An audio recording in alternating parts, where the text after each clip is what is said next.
Un hombre que añadió nuevos éxitos militares y conquistas a su legendaria y loada estirpe.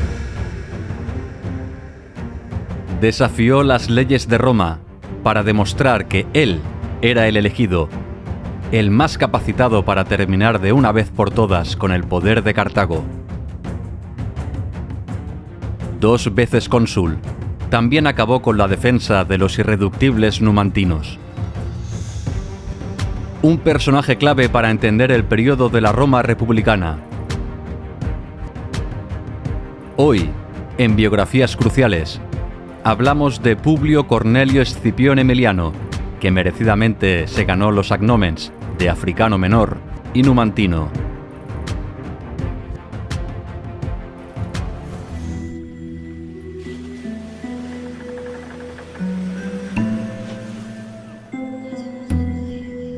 Año 168 antes de nuestra era.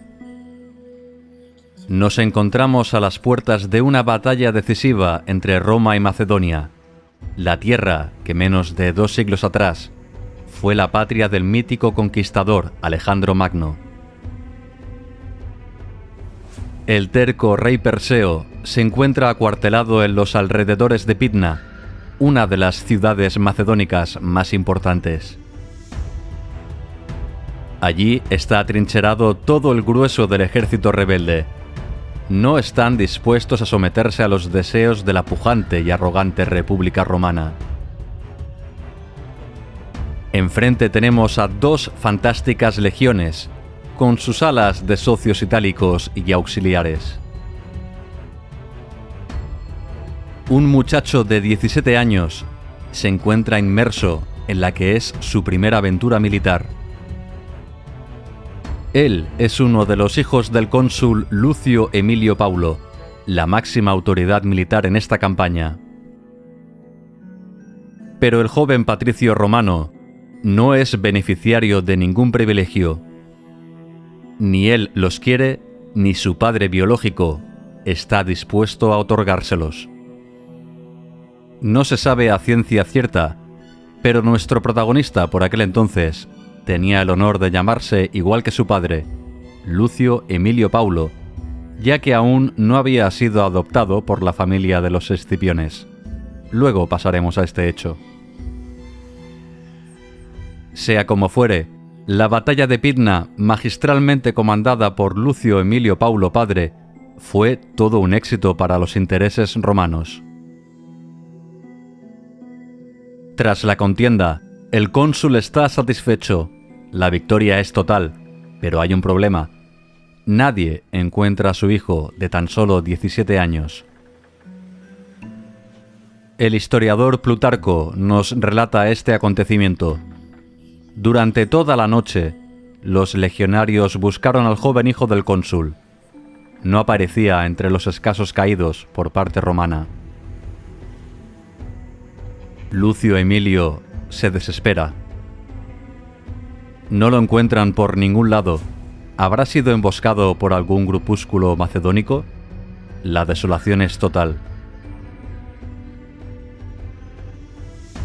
Pero bien entrada la noche, los vigías atisban 2 o 3 figuras que se acercan, ufanas y altivas. Uno de ellos es Lucio Emilio Paulo hijo, cubierto de sangre enemiga, sonríe. No ha perdido la ocasión de dar caza a cuanto enemigo macedonio se pusiera a su alcance. El joven hijo del cónsul tiene agallas, quiere destacar sobre sus otros colegas militares.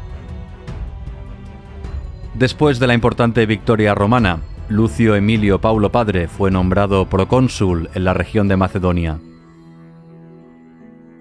Permanecería allí durante unos años, pacificando y poniendo en orden los asuntos del nuevo territorio bajo influencia romana. En un gesto magnánimo, el flamante procónsul cede en adopción a sus 2 hijos mayores. El padre adoptivo será Publio Cornelio Escipión, primogénito del mítico Escipión el africano, el vencedor en la batalla de Zama, el héroe que derrotó a los cartagineses liderados por Aníbal Barca.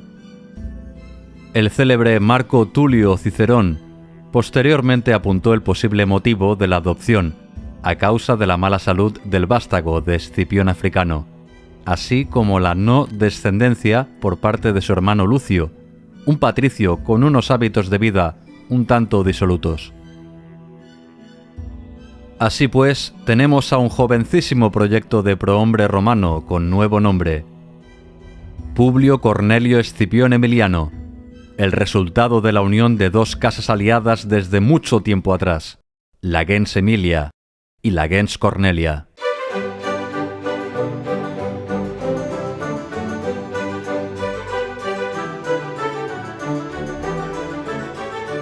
En el año 167, el procónsul vuelve a Roma a festejar su merecido triunfo. Emiliano participa en el desfile con todo derecho. No en vano se ha destacado como un buen soldado, luchando en primera fila. Pero la tragedia estaba por cernirse sobre la familia biológica de nuestro protagonista. 5 días antes del triunfo, moría de manera repentina uno de sus hermanastros, de tan solo 9 años de edad. Una noticia durísima para Lucio Emilio Paulo, que aún así celebró la victoria militar. Los intereses de Roma, siempre por delante de lo personal. Pero las Parcas tenían reservado otro letal golpe al flamante procónsul. 5 días después de los festejos, falleció el otro hermano, el destinado a ser el pater familias de la casa Emilia, solamente con 14 años de edad.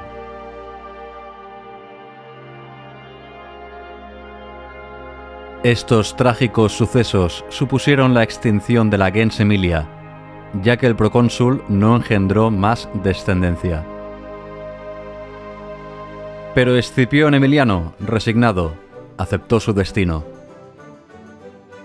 Ahora era un Escipión, y debía prepararse para un excelente cursus honorum, meta final de cualquier patricio romano. Cuestor y pretor eran los cargos previos para llegar a la cima social, el anhelado y difícil puesto de cónsul, aunque después de ejercer el consulado se podía llegar a censor, una responsabilidad mucho más exclusiva, solo para aquellos que se habían distinguido de manera excelente como cónsules. Nuestro protagonista gusta de la influencia helenística. Así lo refleja Velleio Paterculo, prosista e historiador romano, el cual afirmaba sobre Escipión que era un mecenas cultivado y admirador de los estudios liberales y de todas las formas de saber. El famoso sabio griego Polibio, considerado uno de los padres de la historia tal y como la conocemos hoy en día, fue el instructor de Emiliano. Polibio, miembro de la clase gobernante helena, fue llevado a Roma como rehén durante la Tercera Guerra Macedónica.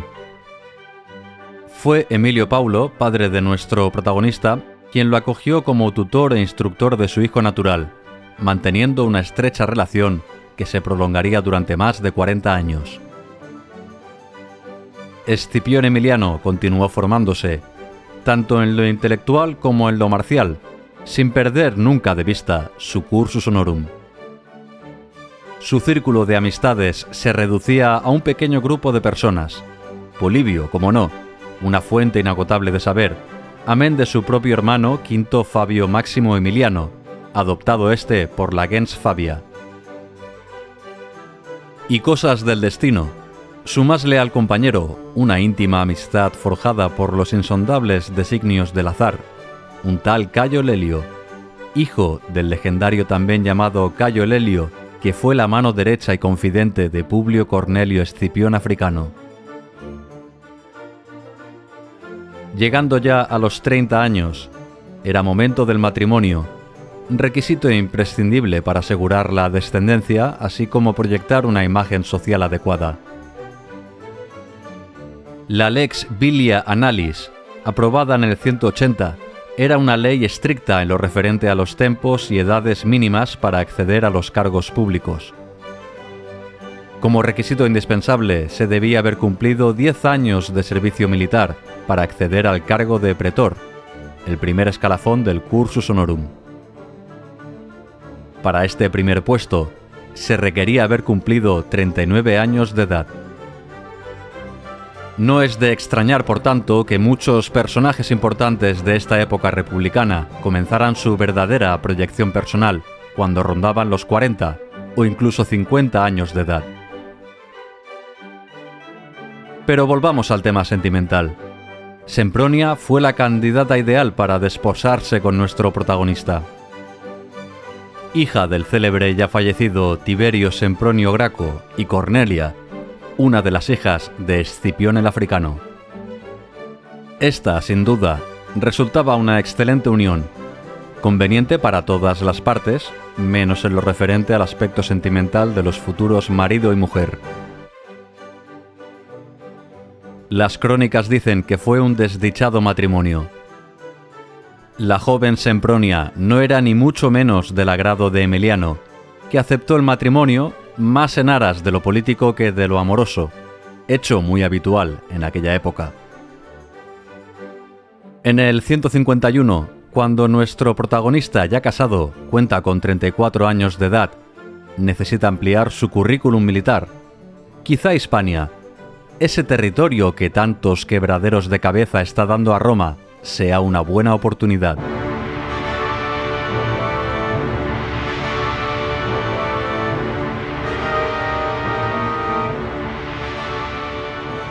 Y es que el noroeste de la península estaba en constante conflicto. Por allí campaban los bacceos, los arébacos o los lusitanos, entre otros pueblos celtíberos. Irreductibles, no se terminaban de doblegar al pujante poder romano. El anterior cónsul, Marco Claudio Marcelo, había realizado una notable gestión del conflicto. Todos, romanos y celtíberos, estaban hartos de una larga y extenuante guerra. Claudio Marcelo pactó una serie de acuerdos con los lusitanos y arébacos, que enviaron una embajada a Roma con el objetivo de ratificar la paz. La propuesta de los embajadores hispanos fue rechazada, creyendo el Senado que el cónsul podía mostrarse más ambicioso y lograr un mejor acuerdo. De esta manera terminó el mandato de Marco Claudio Marcelo, dolido por la deriva que podía tomar la guerra ante un nuevo cónsul que no supiera entender la idiosincrasia de los siempre rebeldes pueblos celtíberos. Lucio Licinio Lúculo fue nombrado cónsul, el primero de su familia. Pero su mandato, en absoluto, comienza con buen pie. Los romanos se niegan a ser reclutados. La verdad que no es un buen negocio marchar a la lejana Hispania, lugar donde tantas veces han sido humillados los sucesivos ejércitos enviados. En la memoria colectiva quedan las recientes e infaustas derrotas de Quinto Fulvio Nobilior. Célebre fue el ridículo uso de los elefantes de guerra prestados por el rey númida Masinisa, que lejos de ser una buena herramienta de combate, se tornaron en contra de las fuerzas romanas, causando un gran desastre militar. Además del alto riesgo de perecer en la remota Hispania, los posibles reclutas bien saben que no hay gran botín a repartir. No, esa guerra no va con ellos. El carácter irascible de Lucio Licinio se acentúa cuando es consciente que nadie quiere ir a luchar con él. Lo nunca visto, un cónsul sin ejército. Y para más inri, uno de los tribunos de la plebe, tentado por otras familias políticas contrarias a la Licinia, consigue encarcelar al cónsul. Ha sobrepasado sus límites al intentar reclutar por la fuerza al pueblo romano. Pero ahí está Escipión Emiliano, maquinando su carrera política junto a su hermano Quinto Emiliano y el inseparable Cayo Lelio. Nuestro protagonista decide alistarse al ejército consular con rango de tribuno militar. De manera audaz, mueve todos los hilos e influencias posibles y consigue que muchos romanos se apunten a las legiones. De esta manera, el cónsul Licinio es liberado y por fin tiene un ejército. Ahora sí, la remota y peligrosa Hispania les espera. Triunfo o fracaso. No hay término medio.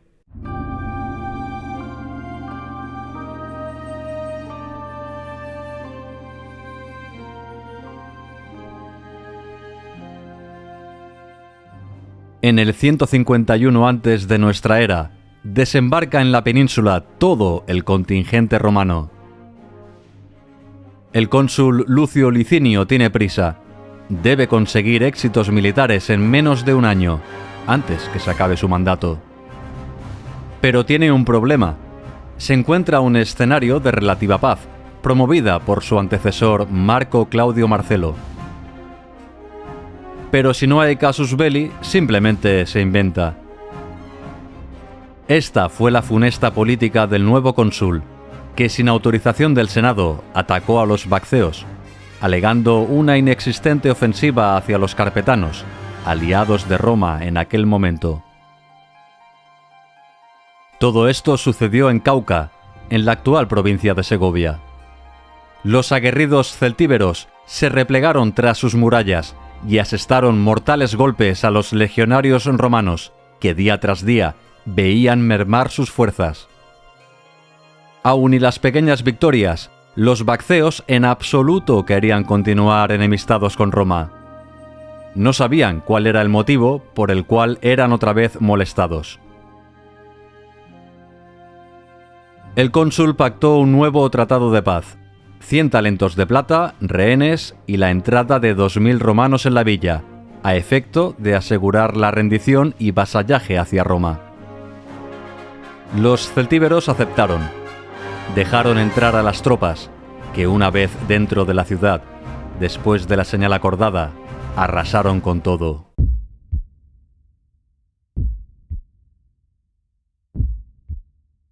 $20.000 vacceos fueron masacrados. Daba igual que fueran mujeres, ancianos o niños. Solo unos pocos consiguieron escapar.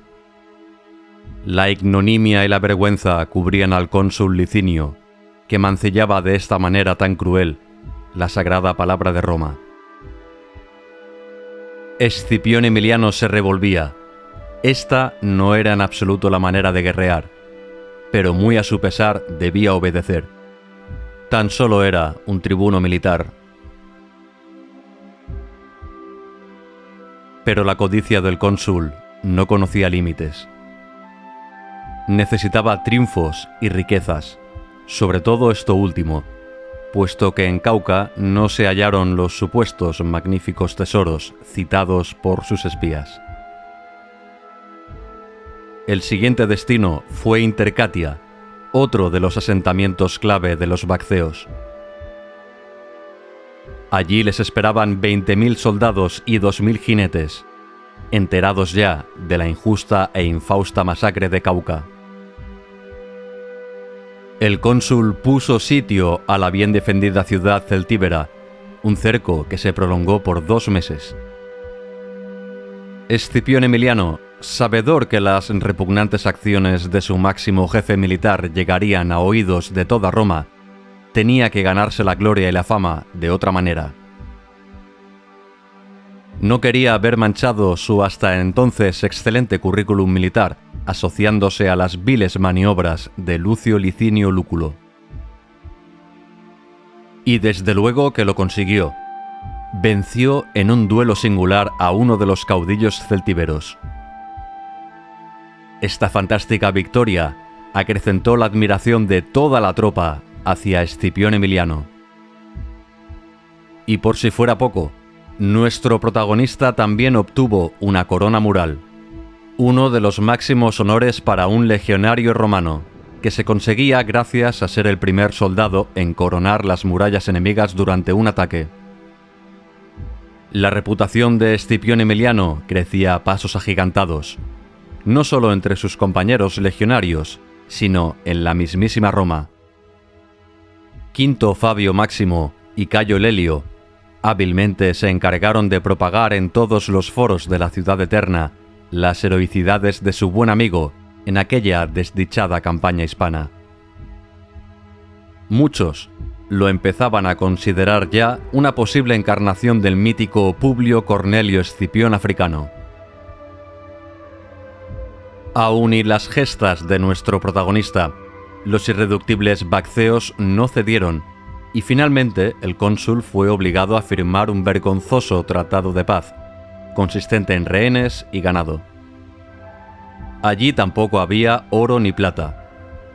Si se hubiera detenido a estudiar la idiosincrasia de los celtíberos, sabría que estos pueblos no concedían demasiada importancia a estos metales.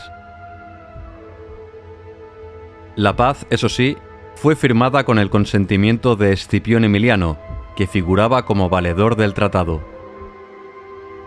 Los bacceos no se fiaban en absoluto de la palabra del mentecato cónsul romano, pero sí de ese noble tribuno, descendiente de unos antepasados de tan alta alcurnia.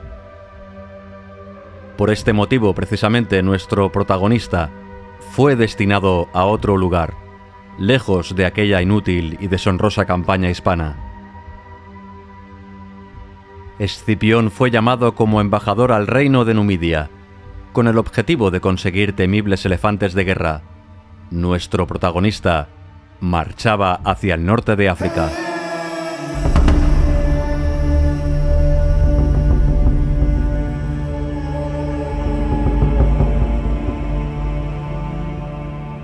Escipión Emiliano, una vez arribado a Cirta, capital del reino númida, se encontró con un ambiente prebélico. Y es que por aquella zona la situación estaba muy tensa. Cartago veía como el ya octogenario rey númida Masinisa se anexionaba importantes territorios púnicos a beneficio de su reino. La otrora potencia mediterránea estaba débil y sin posibilidad de respuesta. Los tratados de paz tras la finalización de la Segunda Guerra Púnica impedían la leva de tropas, la construcción de una flota militar, así como la consulta al Senado romano en caso de participar en una guerra. Masinisa, fiel aliado de Roma, se sabía poderoso. No cejaba en su empeño de engrandecer el reino númida a costa de Cartago, siempre bajo el implícito consentimiento de Roma. Pero los cartagineses dijeron basta. El altivo Asdrúbal el Beotarca fue el elegido para comandar un magnífico ejército de 30.000 hombres reclutados a espaldas de Roma. Bien conocen el refrán, de más sabe el diablo por viejo que por diablo. Este era el caso del octogenario rey númida Masinisa, veterano en cientos de batallas, tanto militares como diplomáticas. La estrategia fue simple. Tras unas indecisas escaramuzas, atrajo a los arrojados soldados cartagineses hacia un páramo del desierto con fuentes de agua limitadas. Los púnicos cayeron de pleno en la trampa. Fueron asediados hasta que se vieron obligados a pedir la rendición ante la falta de alimento y agua. Es en este punto donde nuestro protagonista jugó un papel clave. Escipión Emiliano era amigo íntimo de la familia del rey númida. Su parentesco con Africanus le acreditaba como un árbitro más que cualificado para dirimir el conflicto. Emiliano asistió como espectador de lujo en toda la reyerta entre púnicos y númidas, la que posteriormente fue conocida como la Batalla de Horóscopa. Finalmente, las negociaciones se resolvieron en que se permitiera la vuelta del ejército púnico a Cartago. Masinisa aceptó, sin ninguna oposición. Este plan era perfecto, pues cuando las tropas cartaginesas se veían a salvo, extenuadas por el hambre y la sed, fueron masacradas sin miramientos. Escipión Emiliano hizo la vista gorda. Desde hacía tiempo tenía sus propios planes. Acababa de ver con sus mismos ojos a un numeroso ejército púnico levado sin el consentimiento romano. Quizás el también octogenario, el tenaz y acérrimo Catón el Viejo tenía razón. Cartago delenda est. Cartago debe ser destruida. Aún y las leoninas condiciones romanas, la capital púnica había crecido de manera espectacular. El periodo de paz forzosa dio paso a una soberbia expansión y enriquecimiento comercial. Escipión rumiaba. No se podía permitir que los pertinaces cartagineses volvieran a rebelarse.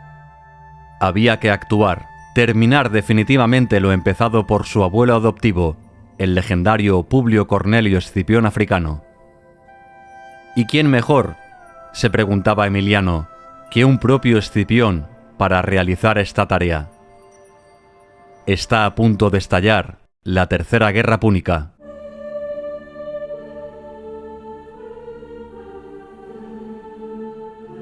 El Senado romano está dividido. El obstinado Catón el Viejo, fiel seguidor de las austeras tradiciones romanas, aboga por una guerra total contra los cartagineses. Es más que célebre su coletilla con la que terminaba la mayoría de sus discursos: Cartago delenda est, Cartago debe ser destruida. En la oposición, curiosamente, está el bloque de los Escipiones, encabezado por el respetado Publio Cornelio Escipión Nasica, primo de Africanus. Sin duda, la retórica era una de las disciplinas básicas que todo ciudadano romano debía manejar a la perfección. Era el gladio y el escudo en las batallas dialécticas del Senado.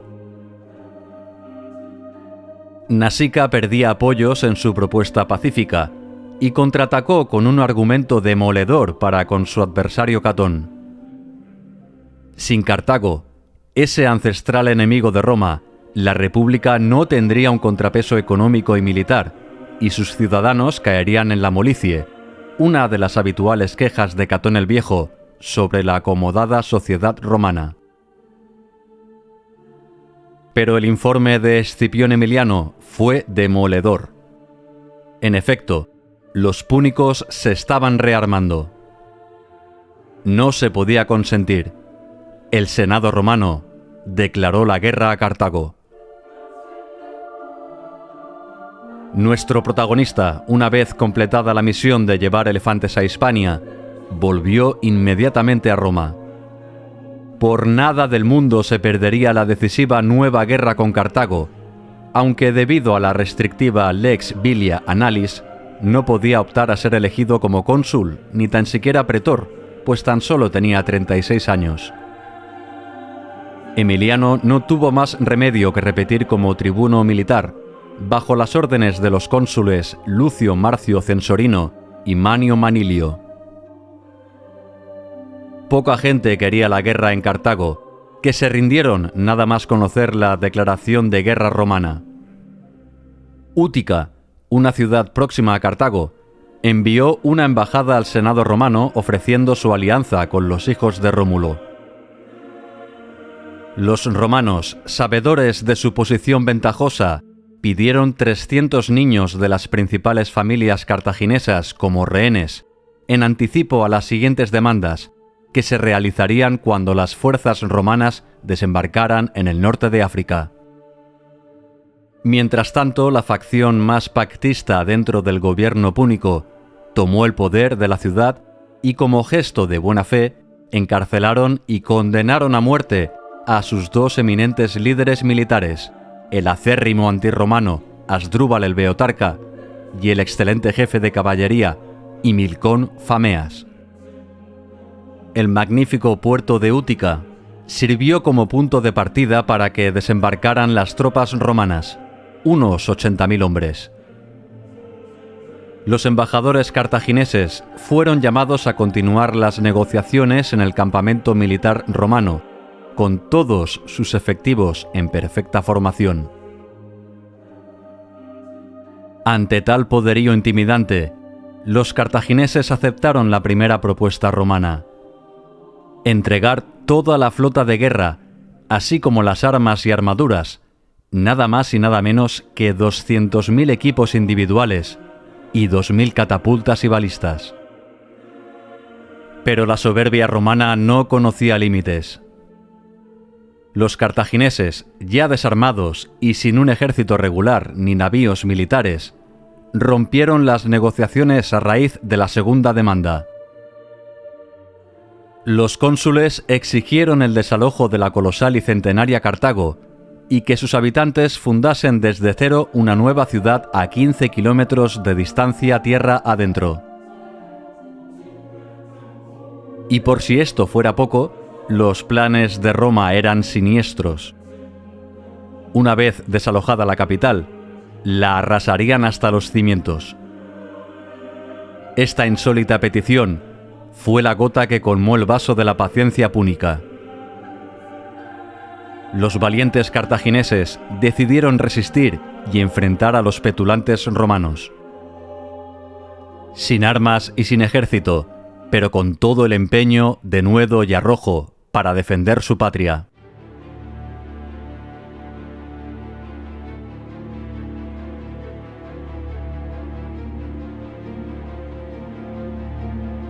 Asdrúbal el Beotarca e Himilcón Fameas fueron inmediatamente excarcelados y restituidos en sus cargos militares. Los cartagineses se atrincheraron en su ciudad, construida en torno a 3 inexpugnables murallas. Los cónsules Lucio Marcio Censorino y Manio Manilio inexplicablemente no iniciaron el asedio de inmediato. Tiempo precioso que los cartagineses aprovecharon para rearmarse, fortificar las murallas y construir máquinas de guerra. De esta manera, cuando comenzó el asedio, ya era tarde. Los púnicos rechazaron todos los envites romanos, tanto por tierra como por mar. Las enormes murallas de Cartago, de unos 33 kilómetros de distancia, salvaron a sus habitantes de la escasez de alimento y agua. Durante los 2 primeros años de guerra, incluso la economía púnica creció, puesto que sus navíos comerciales continuaban navegando libremente por todo el Mediterráneo. El asedio se estancó y la tropa romana se desmoralizó. No habían avances significativos y el libre albedrío se instaló en el campamento invasor. Escipión Emiliano no consentía la torpeza militar de los 2 cónsules, ahora relevados por Lucio Calpurnio Piso y Espurio Postumio Albino Magno, igual de incompetentes que sus predecesores. Su única táctica consistía en lanzar tropas a quemarropa contra las murallas, anhelosos de conseguir en menos de un año una victoria rápida, para apuntar en sus currículums militares, además del consiguiente reparto del botín, que buena parte iría a acrecentar sus respectivas fortunas personales. Escipión Emiliano contaba con 37 años, aún le quedaban 5 para poder presentarse a cónsul. Pero por la mente de nuestro protagonista rondaba una idea. Si Escipión Africano, su abuelo adoptivo, había conseguido acceder al consulado con tan solo 24 años de edad, dada la situación excepcional durante la Segunda Guerra Púnica, ¿por qué él no? Solamente un Escipión podía derrotar de nuevo a Cartago. Este fue el lema ideado por Emiliano, convenientemente propagado en todos los foros de Roma por sus fieles Cayo Lelio y Quinto Fabio Máximo. Nuestro protagonista volvió a la eterna capital, con el objetivo de conseguir el consulado africano. Ante el clamor popular y de gran parte del Senado, Emiliano finalmente fue nombrado cónsul. Que las leyes duerman por esta noche, dijeron algunos senadores. La guerra de Cartago, después de 2 infructuosos años, debía llegar a su fin.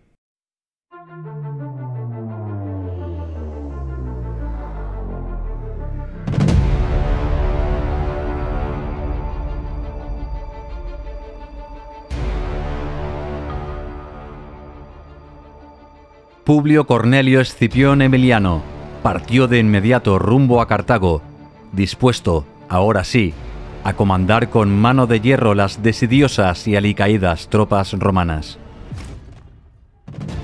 Se rodeó de su mando militar de confianza, Cayo Lelio, Quinto Fabio Máximo y su otrora profesor Polibio, que durante el conflicto ejercería como cronista.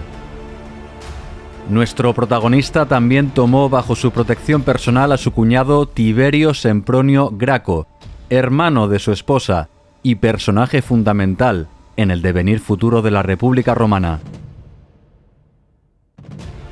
Pues bien, una vez desembarcado el nuevo cónsul, impuso una severa disciplina en el campamento militar. Se acabaron los pillajes y saqueos por cuenta ajena. No le tembló el pulso a la hora de imponer la pena capital a los legionarios apartados del estricto código militar romano. Pero volvamos a la guerra. Lo fundamental era cortar las fuentes de aprovisionamiento de la ciudad sitiada. Una gran tropa se enfrentó al principal general cartaginés, Asdrúbal el Beotarca, que campaba a sus anchas por las ciudades aliadas de Cartago, que eran las principales suministradoras de víveres de la gran metrópolis. Escipión Emiliano venció en una batalla en campo abierto, contando con el apoyo de la legendaria caballería auxiliar númida. Precisamente en este territorio la situación política pendía de un hilo. El eterno Masinisa había fallecido a los 84 años de edad. El reino, aliado clave de Roma, corría peligro de caer en una guerra civil. Pero en esta situación, nuestro protagonista demostró altas habilidades diplomáticas, logrando un acuerdo que satisfizo a los tres principales hijos del fallecido rey. Micipsa, Gulusa y Mastanábal se repartirían el gobierno del reino. Una vez solucionada la crucial cuestión númida, el nuevo cónsul recrudeció el ahogamiento de Cartago. No podía permitir que continuaran abasteciéndose y comerciando a mar abierto. Se impuso un severo bloqueo a todo navío cartaginés, obligando a la gran flota púnica a permanecer varada en sus excelentes puertos interiores.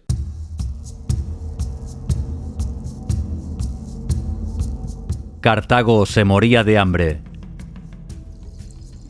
Las enfermedades comenzaban a propagarse y la tenaz resistencia fue cediendo en favor de algunas voces que pedían una salida pactada. Pero Escipión Emiliano no había venido hasta África para sellar un acuerdo temporal, no. Tal y como repetía una y otra vez su ya fallecido amigo y mentor Catón el Viejo, Cartago debe ser destruida. Nos encontramos en la primavera del año 146 antes de nuestra era. Cartago está famélica y exhausta, pero aún resisten. Sus fuertes y extensas murallas son inexpugnables. Una noche de luna nueva, aprovechándose de la poca luz natural, el cónsul decide iniciar el asalto al primer anillo de fortificación cartaginés. Miles de soldados se despliegan por las interminables murallas púnicas, pero el ataque solo se inicia por una puerta. El resto de tropas romanas solo gritan y simulan un posible ataque con el objetivo de dividir y confundir a las fuerzas defensoras. Finalmente, los legionarios, a costa de mucho esfuerzo y sacrificio, consiguen sobrepasar la primera fortificación. Tiberio Sempronio Graco, ávido de glorias y éxitos militares a sus 16 años, es el primer soldado que corona las antes inexpugnables murallas cartaginesas. Un fuerte contingente romano se aposentó en el primer anillo que rodeaba la ciudadela. Este era el principal territorio hortícola y agrícola que abastecía las ya ínfimas provisiones cartaginesas. El irascible Asdrúbal el Beotarca cometió un error. Delante de las murallas de Cartago, crucificó y torturó sin piedad a cientos de cautivos romanos. Quería incitar a las legiones a un ataque improvisado contra las bien defendidas murallas, atraerlos hacia la última trampa. Pero el cónsul Escipión no cayó. Aún y los desgarradores gritos de sus colegas militares, mantuvo la serenidad y juró vengar esta afrenta. Asdrúbal el Beotarca, viendo mermada su principal fuente de alimento, decidió romper el bloqueo marítimo. Los cartagineses destruyeron la barricada que impedía el acceso por mar a la ciudad. Las naves púnicas salieron a mar abierto ante la pasividad de los barcos romanos apostados, que en absoluto esperaban esta sorprendente maniobra. Pero el Beotarca perdió una excelente oportunidad. No atacó las confiadas naves romanas, que apenas contaban a bordo con un puñado de soldados. El general cartaginés retrocedió, vuelta a la ciudad. Estaba seguro que aquello era una celada de su enemigo Escipión. Nada más lejos de la realidad, un error que a la postre sería crucial. Y es que el cónsul romano, vista la gran brecha abierta por los mismos cartagineses, no dudó en lanzarse al asalto del imponente puerto. Miles de soldados fueron enviados a tomar el crucial enclave marítimo, que al final cayó gracias a la poderosa fuerza de un ariete que percutió hasta el derrumbe de la última muralla que daba acceso al corazón de Cartago.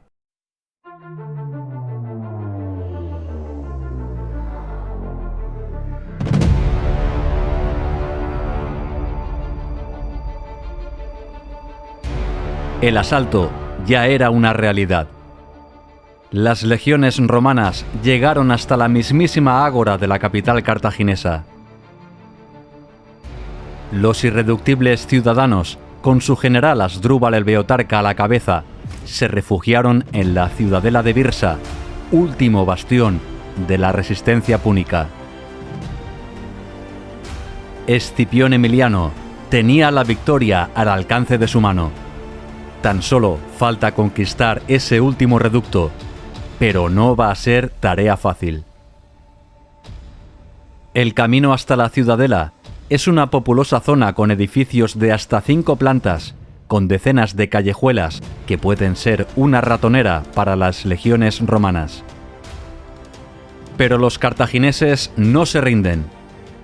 El cónsul ordena el ataque final, barriendo calle a calle, casa por casa.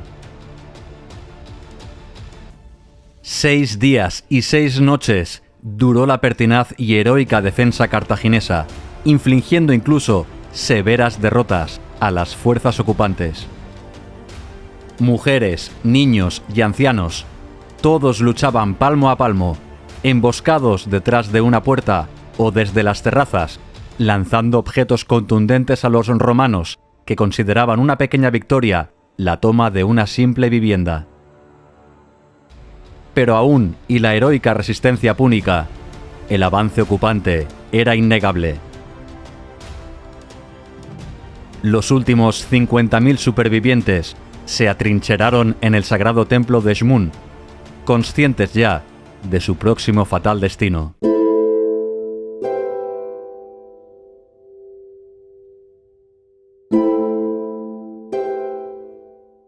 Finalmente, se pudo acordar la rendición total. Estos últimos 50.000 héroes serían vendidos como esclavos. Los únicos que no gozarían del perdón romano serían los 1000 desertores de su misma patria, además del reluctante general Asdrúbal, aquel que tan solo hacía unas semanas había torturado sin piedad a centenares de cautivos romanos. Los últimos guerreros se inmolaron en una pira comunal. Mejor acabar así que una muerte lenta y deshonrosa.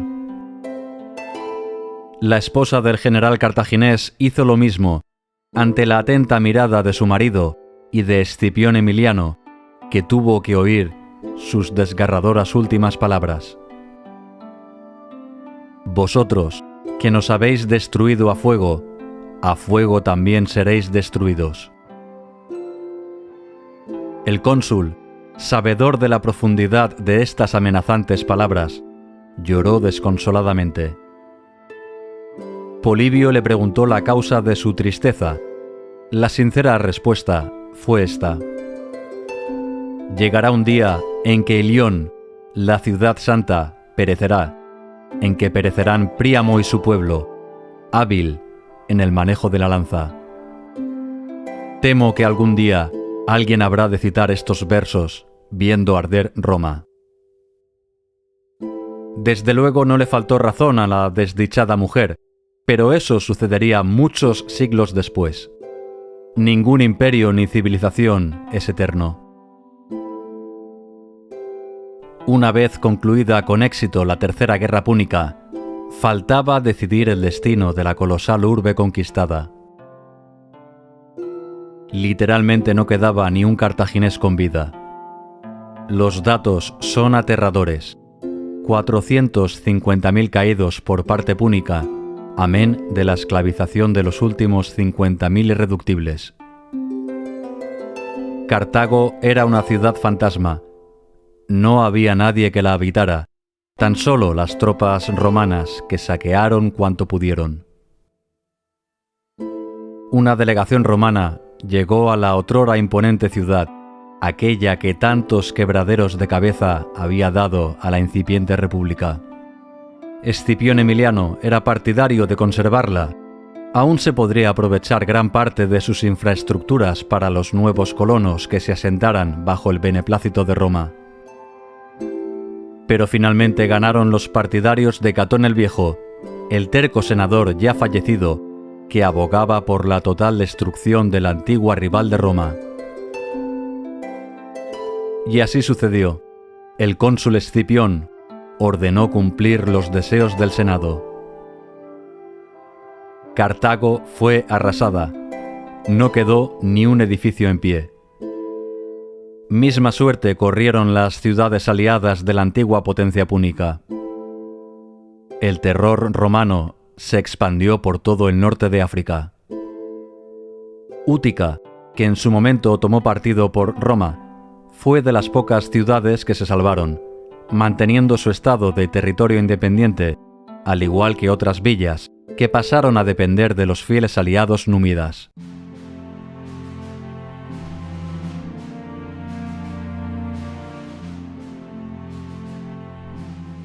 Nacía la nueva provincia romana de África, y por ende, nuestro protagonista pudo añadirse un merecido agnomen.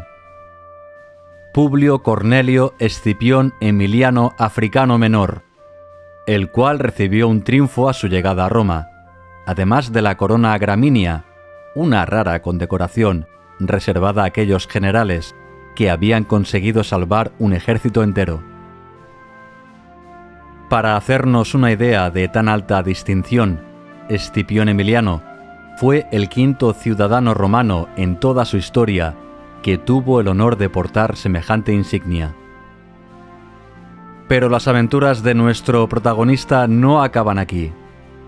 Escipión Africano Menor no es de esas personas que dejan las cosas a medias. Todavía quedaba por resolver la situación en Hispania.